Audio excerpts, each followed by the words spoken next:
During the 1980s, a restaurant owner received multiple mysterious phone calls from an unknown person mimicking the voice of a little girl.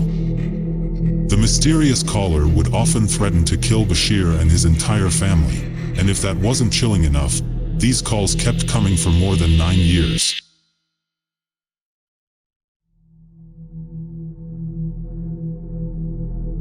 The story begins with a man named Bashir Kouchacji. Born in Syria and raised in Lebanon, Bashir was a successful restaurant owner who moved to the United States during the 1970s.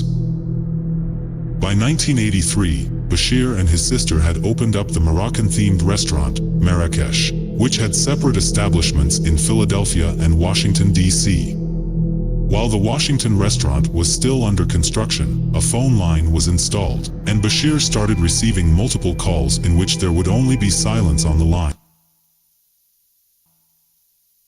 And if that wasn't eerie enough, when Bashir installed an answering machine, he started receiving messages containing weird, disturbing sounds and laughter.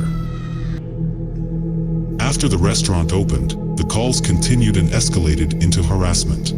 Whenever Bashir or any of the other employees answered the phone, their lives would often be threatened and they'd often hear sounds like screaming and machine gun fire on the line.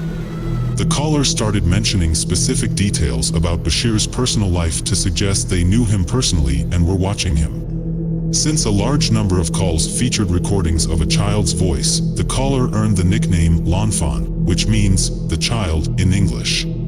Over the course of the next decade, the Marrakesh restaurant would receive an average of 15 to 20 calls per day from the child. When Bashir traveled to his sister's restaurant in Philadelphia, the child started phoning him there. One day, Bashir discovered that some stars of David had been carved into his Mercedes.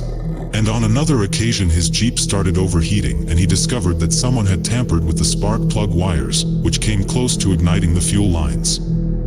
Bashir finally went to the FBI, which placed a tap on the restaurant's phone. Over an 18-month period, they recorded over 3,000 threatening calls from the child, which originated from payphones in the DC metro area. These calls would often be made from different payphones at different locations within seconds of each other, which meant that multiple people had to be involved. The FBI never caught anyone in the act, and Bashir eventually decided to check himself into a mental health facility in order to escape this nightmare. While Bashir was in the hospital, his replacement at the DC restaurant, Raj Tuli, became the target of the harassment. The caller threatened to kill him, and also claimed to know his exact schedule, movements, and the location of his home. 3 weeks after Raj became manager of the restaurant, his son Richard was targeted. While walking home from school, 2 men approached him, asking if he was Richard. When he responded, they brutally attacked him. Later that day, the child called Raj and confirmed that they had attacked his son. The next day, someone painted "Richard will die" on the front door of Raj Tuli's home. Bashir even continued getting calls from the child inside the mental hospital and spent years checking himself. However, after this story got featured on the TV show Unsolved Mysteries in 1993, the harassment campaign finally subsided.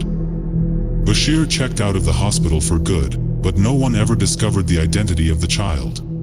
Bashir believed the whole thing was somehow connected to a bizarre incident from Beirut that happened in July 1974, when he showed up to pick up his wife at a private party and was kidnapped by a group of unidentified armed men.